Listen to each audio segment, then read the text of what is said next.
जय सत्य सनातन दोस्तों, जय महाकाल, जय श्री राम, जय श्री कृष्णा, राधे राधे।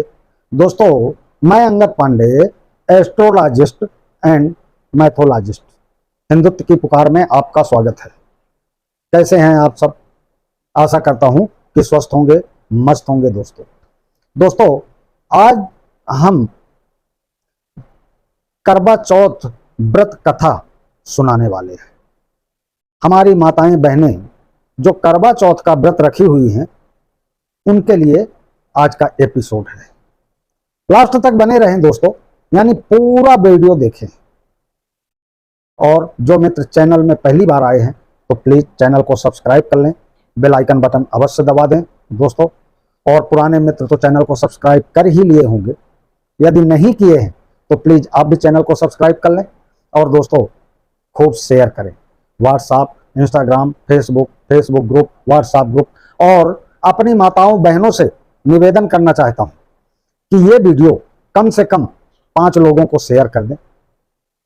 कम से कम 5 लोग अगर ये कथा सुनेंगी तो आपको भी पुण्य मिलेगा।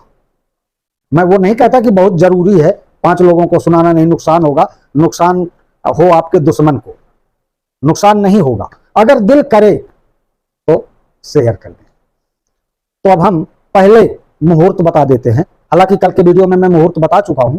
अगर ठीक है कोई नहीं देख पाया हो तो मैं सोचा आज भी बता दूं, क्योंकि आज करवा चौथ शाम को मनाया जाएगा। उपवास तो आप रख ही ली होंगी, तो मुहूर्त जान लें दोस्तों। चतुर्थी तिथि 31 अक्टूबर को रात 9:30 से प्रारंभ हो चुकी है और 1 नवंबर को यानी आज रात 9:19 तक रहेगी। करवा चौथ का पूजन मुहूर्त है इस साल का 2023 का। आज 1 नवंबर को चौथ पूजन का शुभ मुहूर्त शाम 5:36 से शाम 6:54 पर तक रहेगा और पूजन की कुल अवधि 1 घंटा 18 मिनट की है दोस्तों।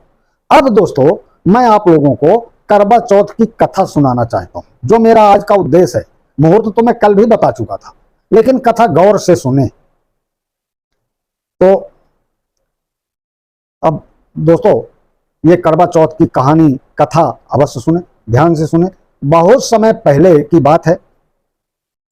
एक साहूकार के 7 बेटे और उनकी एक बहन करवा थी। बहन का नाम करवा था। सभी 7 भाई अपनी बहन से बहुत प्यार करते थे, यहां तक कि वे पहले उसे खाना खिलाते और बाद में स्वयं खाते थे। एक बार उनकी बहन ससुराल से मायके आई हुई थी। शाम को भाई जब अपना व्यापार व्यवसाय बंद कर घर आए तो देखा उनकी बहन बहुत व्याकुल थी। सभी भाई खाना खाने बैठे और अपनी बहन से भी खाना खाने को आग्रह करने लगे, लेकिन बहन ने बताया कि उसका आज करवा चौथ का निर्जल व्रत है और वह खाना सिर्फ चंद्रमा को देखकर उसे अर्घ देकर ही खा सकती है। क्योंकि चंद्रमा अभी तक नहीं निकला है, इसलिए वह भूख प्यास से व्याकुल हो उठी है। सबसे छोटे भाई को अपनी बहन की हालत देखी नहीं गई। सबसे छोटा भाई कुछ ज्यादा ही बहन से प्यार करता था, तो उसकी हालत नहीं देखी गई। तो उसने दोस्तों वह दूर पीपल के पेड़ पर एक दीपक जलाकर चलनी की ओट में रख देता है। दूर से देखने पर वह ऐसा प्रतीत होता है कि जैसे चतुर्दशी का चांद उदित हो रहा हो। इसके बाद भाई अपनी बहन को बताया है कि चांद निकल आया है, तुम उसे अर्घ देने के बाद भोजन कर सकती हो। बहन खुशी के मारे सीढ़ियों पर चढ़कर चांद को देखती है, उसे अर्घ देकर खाना खाने बैठ जाती है। वह पहला टुकड़ा मुंह में डालती है तो उसे छींक आ जाती है। दूसरा टुकड़ा डालती है तो उसमें बाल निकल आता है और जैसे ही तीसरा टुकड़ा मुंह में डालने की कोशिश करती है, जैसे ही वह तीसरा टुकड़ा मुंह पे डालने की कोशिश करती है, पति की मृत्यु का समाचार उसे मिलता है। वह बौखला जाती है। उसकी भाभी उसे सच्चाई से अवगत कराती है कि उसके साथ ऐसा क्यों हुआ। करवा चौथ का व्रत गलत तरीके से टूटने के कारण देवता उससे नाराज हो गए हैं और उन्होंने ऐसा किया है। सच्चाई जानने के बाद करवा निश्चय करती है कि वह अपने पति का अंतिम संस्कार नहीं होने देगी और अपने अस्तित्व से उन्हें पुनर्जीवन दिलाकर रहेगी। वह बैठी रहती है, उसकी देखभाल करती है, उसके ऊपर उगने वाली सुई नुमा घास को वह एकत्रित करती जाती है। दोस्तों, सुई नुमा घास उसमें जो रहती है उसको एकत्रित करती जाती है, इकट्ठा करती जाती है। तो विचार विमर्श में तो वो घास को इकट्ठा करती जा रही है। 1 साल बाद फिर करवा चौथ का दिन आता है। उसकी सभी भाभियां करवा चौथ का व्रत रखती हैं। जब भाभियां उससे आशीर्वाद लेने आती हैं तो वह प्रत्येक भाभी से यम सुई ले लो, फिर सुई ले लो, मुझे भी अपनी जैसी सुहागिन बना दो, ऐसा आग्रह करती है। लेकिन हर बार भाभी उसे अगली भाभी से आग्रह करने को कह देती है, कहकर चली जाती है। इस प्रकार जब छठे नंबर की भाभी आती है तो करवा उससे भी यही बात दोहराती है। यह भाभी उसे बताती है कि चूंकि सबसे छोटे भाई की वजह से उसका व्रत टूटा था, अतः उसकी पत्नी के में ही शक्ति है, वह तुम्हारे पति को दोबारा जीवित कर सकती है। इसलिए जब वह आए तो तुम उसे पकड़ लेना और जब तक वह तुम्हारे पति को जिंदा न कर दे उसे नहीं छोड़ना, ऐसा कहकर वह चली जाती है। सबसे अंत में छोटी भाभी आती है। करवा उन्हें भी सुहागिन बनने का आग्रह करती है, लेकिन वह टाल मटोल करने लगती है। इसे देख करवा उन्हें जोर से पकड़ लेती है और अपने सुहाग को जिंदा करने के लिए कहती है। भाभी उसे छुड़ाने के लिए नोचती है, खसोटती है, लेकिन करवा नहीं छोड़ती है। अंत में उसकी तपस्या को देख भाभी पसीज जाती है और अपनी छोटी उंगली को चीर कर उसमें अमृत उसके पति के मुंह में डाल देती है। अपनी छोटी उंगली को चीर करके उसके उंगली में अमृत था, उसके पति के मुंह में वही डाल देती है। अब जैसे डालती है दोस्तों, तो पति, करवा का पति तुरंत श्री गणेश करता हुआ उठ बैठता है।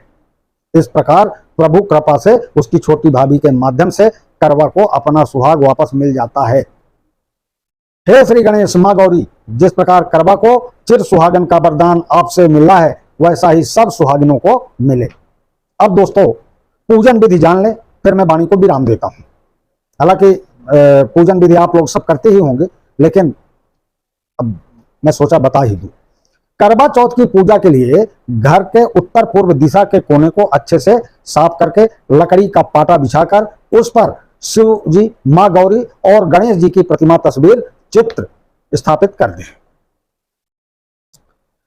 दोस्तों बाजार में करवा चौथ की पूजा का सामान मिलता है और पूजा के लिए कैलेंडर भी मिलते हैं जिस पर सभी देवी देवताओं के चित्र बने होते हैं। इस प्रकार देवी देवताओं की स्थापना करके पाटे की उत्तर दिशा में एक जल से भरा लोटा कलश रख दें। अब उस पर रोली चावल टीका लगाकर लोटे पे मौली बांध दें।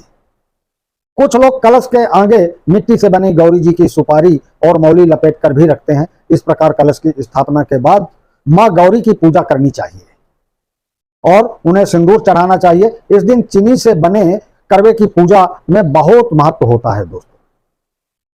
कुछ लोग मिट्टी से बना करवा भी रख लेते हैं। साथ ही 4 पूरी और 4 लड्डू 3 अलग अलग जगह लेकर एक हिस्से को पानी वाले कलश के ऊपर रख दें, दूसरे हिस्से को मिट्टी या चीनी के करवे पर रखें और तीसरे हिस्से को पूजा के समय महिलाएं अपने साड़ी या चुनरी के पल्ले में बांध लें। कुछ जगहों पर पूरी और लड्डू के स्थान पर मीठे पूड़े भी चढ़ाए जाते हैं। आप अपनी परंपरा के अनुसार इन सब का चुनाव कर सकते हैं। अब देवी मां के सामने घी का दीपक जलाएं और उनकी कथा पढ़ें। इस प्रकार पूजा के बाद जो है अपने पूजा करने के बाद फिर जो प्रक्रिया होती है चंद्रमा की पूजा और करें, लेकिन साड़ी के पल्ले में रखे प्रसाद और करबे पर रखे प्रसाद को अपने बेटे अपने पति को खिला दें दोस्तों, और कलश पर रखे प्रसाद को गाय को खिला दें। बाकी पानी से भरे कलश को पूजा स्थल पर ही रखा रहने दें। रात को चंद्रोदय होने पर इसी लोटे के जल से चंद्रमा को अर्घ दें और घर में जो कुछ भी बना हो उसका भोग लगाएं।